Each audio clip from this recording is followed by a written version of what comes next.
My stepfather doesn't want me to attend university because his son would feel hurt, and my mother supports him, but now they want me to give them back my own money. Alright, where do I start? I'm 20 years old, and I've cut contact with my family, especially my mother. The rest don't exist to me. It all started 2 years ago when I got a spot at a prestigious university. It was the happiest day of my life. I had worked incredibly hard for years, sacrificing my sleep, social life, and even my mental health to ensure I had the grades and extracurriculars needed. Getting into a prestigious university wasn't just about the prestige, it was about proving to myself that all my hard work was worth it. I was euphoric. I told my mother the news, and she was ecstatic, dancing and hugging me. However, the same news didn't excite her husband or his son. Yes, the family dynamics are a bit complicated. My father died when I was 12, and my mother remarried 3 years later to this guy, who I'll call John. I never called him Dad, though he wanted me to. I just couldn't. John never liked me.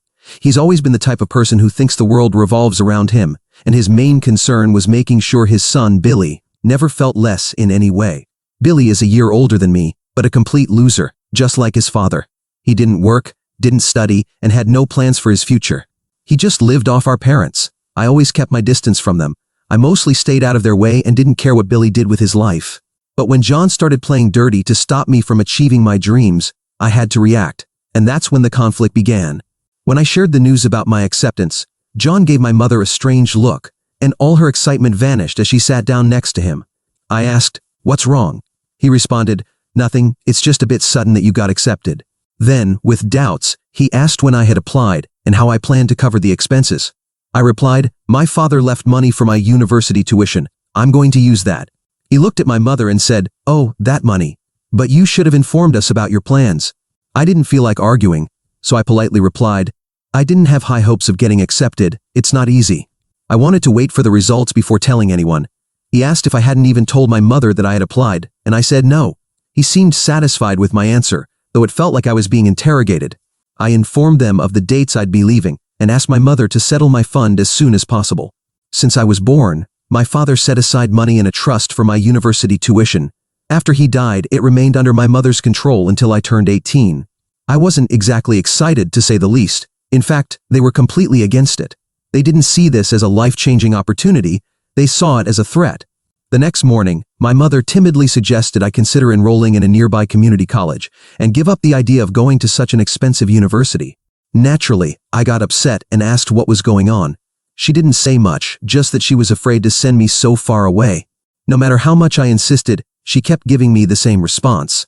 I broke down, feeling helpless. I expected her to be proud, who wouldn't be? Instead, she was asking me to kill my dreams.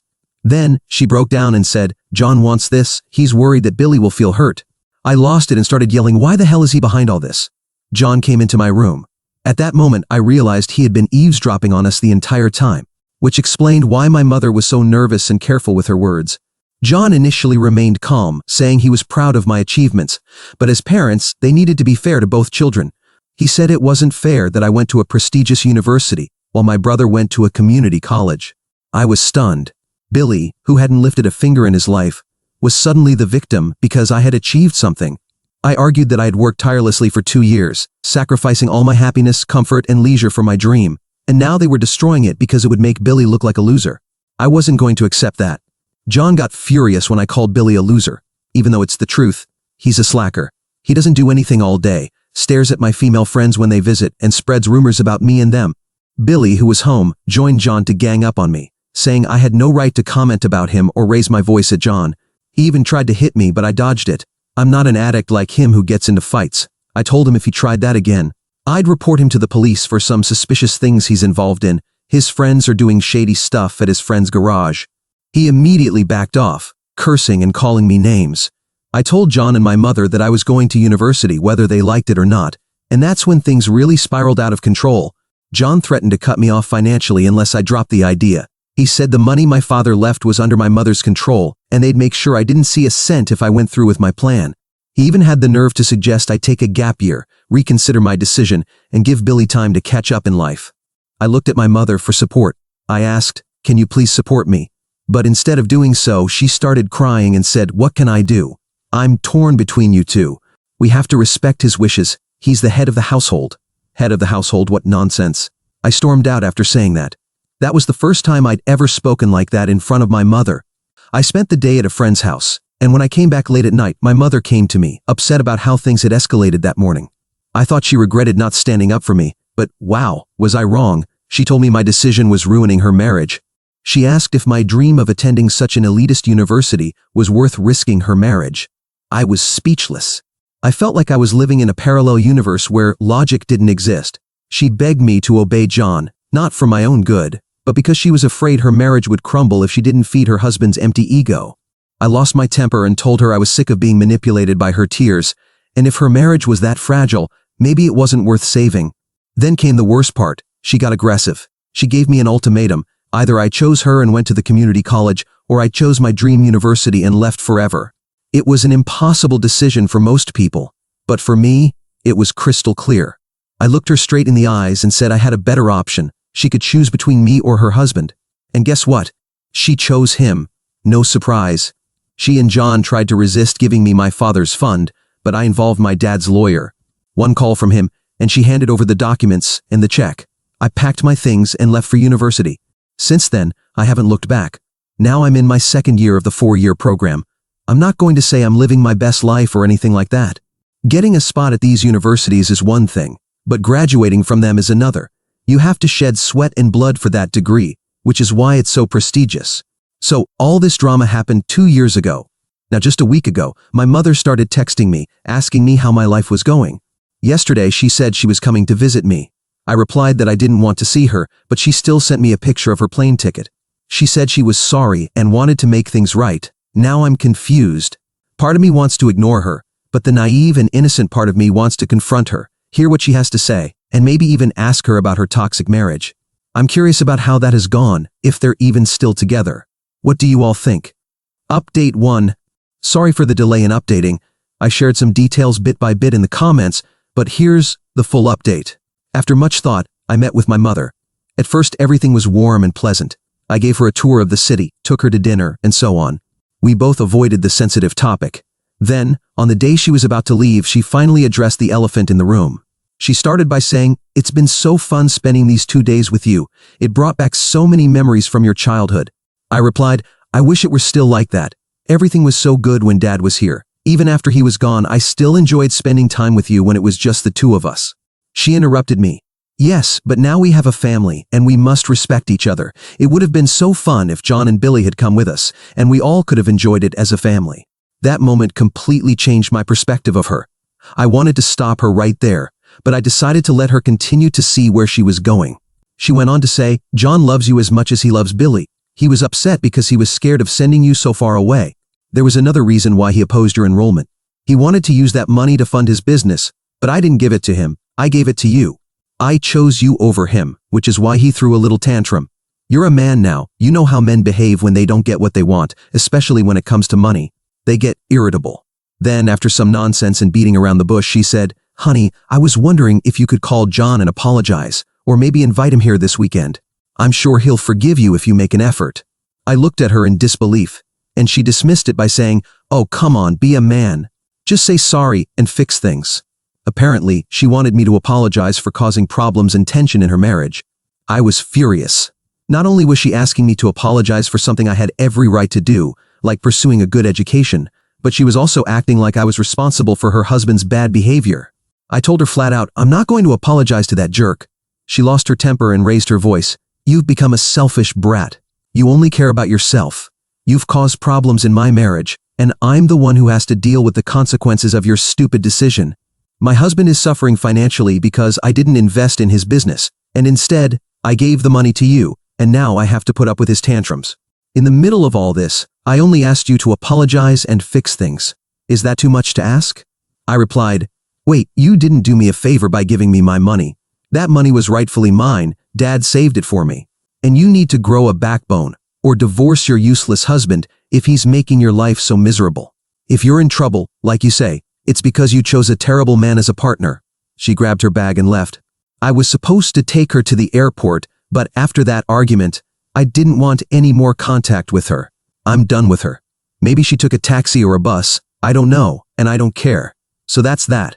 I plan to keep no contact with all of them, just like I've done for the past 2 years. End of the family drama. Now I'll go back to breaking my back to get my degree. Update 2. It's been a long time, 2 years to be exact. I don't know if the people who read my previous posts are still here, but anyway, here's this update. As I said, I kept no contact with my mother and the others. However, a few months later, my mother started contacting me again. She sent regular messages asking about me, birthday and Christmas cards, voice messages and calls. I didn't usually respond to her calls or messages, though sometimes I would reply with a thank you for her well wishes. I also told her twice not to bother me, that I didn't want a mother who couldn't stand by me in tough times, but she kept going as if she were fulfilling some kind of ritual. I stopped worrying about it. I lived my life at university, and now I'm about to graduate and earn my bachelor's degree. The good news is I already landed a job. I got a fantastic offer through my university internship. I can't say the company's name, but it's a very important one. That's what comes with having studied at a good university. It opens many doors for you. I'm on my way to building a good future for myself. But as always, my mother and John are not far behind, trying to inject their drama into my life. As my graduation day approaches, my mother has been bombarding my phone, asking for an invitation. Apparently, she and John want to come to my graduation to celebrate my success. I told her directly no. There was no way I was going to let them, the people who actively tried to sabotage my education, show up and pretend they had supported me all along. They don't deserve to share in my success after doing everything they could to prevent me from achieving it. She didn't take no for an answer and kept insisting on getting an invitation. Her messages displayed all kinds of emotions, sometimes sad, saying she couldn't believe I didn't want her to be there, and other times trying to guilt-trip me, saying she was my mother and had raised me the best she could, but I didn't buy any of it. She says that seeing my graduation is like a dream come true for her, and that I'm denying her that moment of happiness. But I didn't give in. Now, my final exams are over, the results are out, I got the job, and my graduation ceremony is this Friday. I didn't tell my mother about the job, but last week, a friend of mine posted a story congratulating me on the offer, and I shared it on my Instagram. That's how they found out. Since then, John has been calling me constantly, not sending messages, just calling. I ignored his calls for a while, but then I thought, I'm going to confront him. I answered, and he got straight to the point, summarizing what he said. Dude, I don't know what game your mother is playing, I don't understand it, and I don't care. The only thing I know is that you owe me the money you took. You used all the money we had for the university. I needed that money for my business, and your mother gave it to you. I heard you got an impressive job, so now I want you to pay me back. I laughed in his face. Well, not literally, because it was a call. I told him, I don't owe you a single cent. That money was my father's, and no one has any right over it, not even my mother. He got angry and yelled, then why did your mother tell me she had so much money when we were dating? I asked her to put it in my business, but she kept postponing it, and then she gave it to you.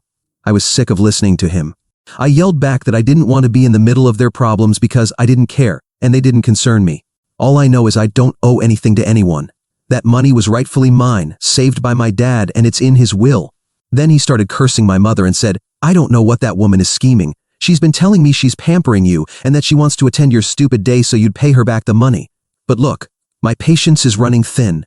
I don't want to waste time attending your event. The only thing I want is the money. That revelation hit me like a punch in the stomach. So my mother had been trying to emotionally manipulate me. She wasn't happy or proud of my success, as she claimed. She was doing everything she could to get the money back, to give it to John. I didn't say anything else, I just ended the call right there. He called me several more times but I didn't answer, and then I blocked him. I also blocked my mother, but before that, I sent her a message telling her that John had exposed her true intentions, and that I no longer wanted to call her mom. I felt so shocked and numb for the next 2 days. I know my mother is a submissive woman and can't stand up to John or Billy for their nonsense, but I didn't know she was so manipulative as to go behind my back and try to deceive me for money. I'm glad I didn't fall for her game all this time.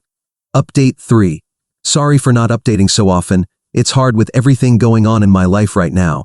Work has been very hectic, and nothing significant happened until recently that was worth updating.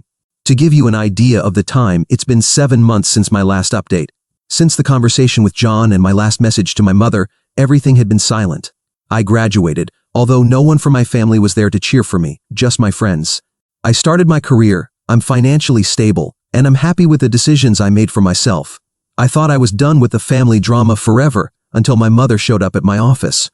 She didn't know where I lived, but she found out where I worked and showed up there. I had to see her since she was waiting in the reception area. She started crying when she saw me and hugged me. I wanted to push her away, but I avoided any confrontation at my workplace. I took her to a nearby cafe. She insisted that I take her to my home, but I refused. She told me that John had divorced her because she couldn't get the money back from me, and now she was alone and wanted to rebuild our bond. I was struck by how convenient it was for her to contact me, expressing her desire for reconciliation as if nothing had happened. I confronted her about the truth I learned from John. She said, "Sometimes people lie to save a relationship, but that doesn't mean I went behind your back. I never intended to give him your money. That's why I kept delaying it and eventually gave it to you, because it was yours." I lost my temper at her manipulations and asked why she had to lie to John then. She said, "After your father passed away, I've been alone. I needed a partner. I hoped you would understand this now that you're a grown man.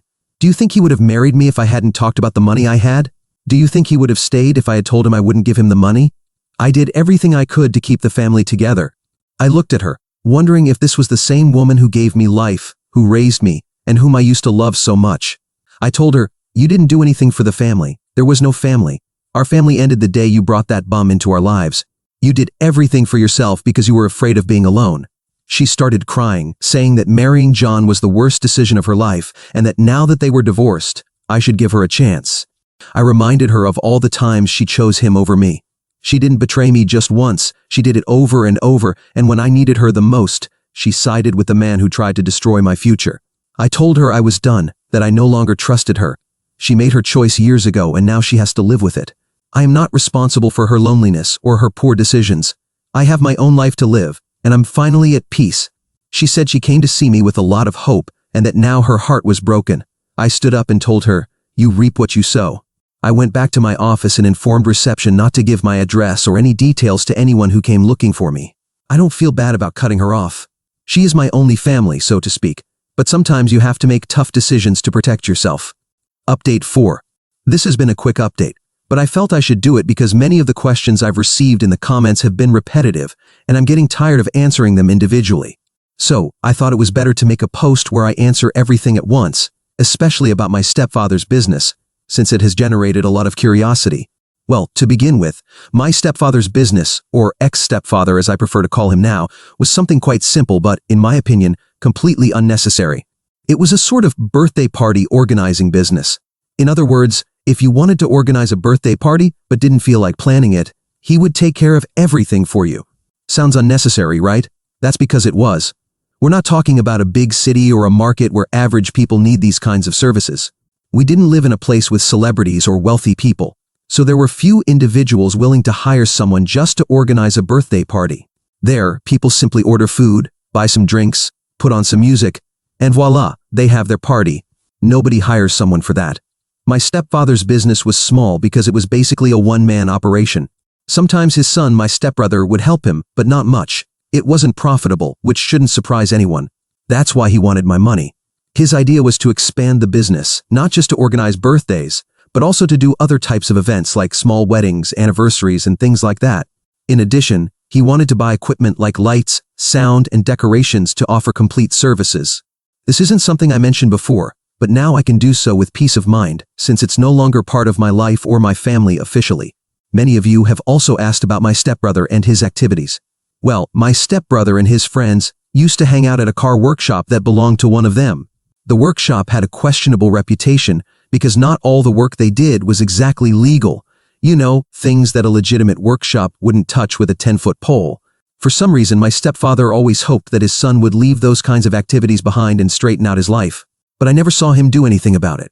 From time to time, he worked at the workshop, but it wasn't something stable, nor did he have aspirations to do anything bigger.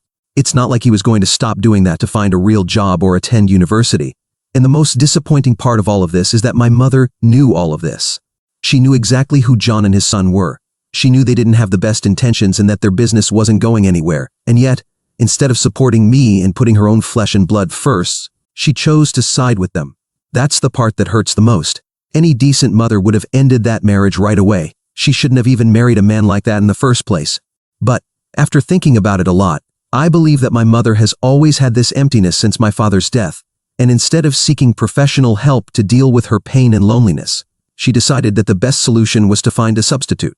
Unfortunately, the substitute she chose was John. I hope this clears up a lot of doubts and that I won't have to respond one by one in the comments. Update 5. After 6 months without being here, and since no one has asked more questions, I'm back for a small update about my mother. I haven't had contact with her in all this time, but I have heard some things from people who still live in my city. Apparently, my mother has found a new partner. And the most surprising, or maybe not so surprising thing, is that he's a friend of John. I don't know him personally, and I don't know what kind of relationship she has with him, but I hope it's not like the one she had with John, which was more based on money than a real connection. However, knowing my mother and knowing that this guy is a friend of John, I don't have many expectations. Despite this, I have no intention of resuming a relationship with my mother. My decision to cut off contact remains firm, and I also don't plan to meet this new man in her life. Moreover, even if my mother decides to come back to ask me for money, we all know how that will end. She, you, and I all know very well that she's not going to get anything from me. It seems that my mother is still in her pattern of looking for someone to fill that emotional void she has had since my father died. And even though I feel sorry for her, it's no longer my problem. I really hope that this isn't the kind of relationship she's in, but there's not much I can do to help her since it's not like she ever listened to me.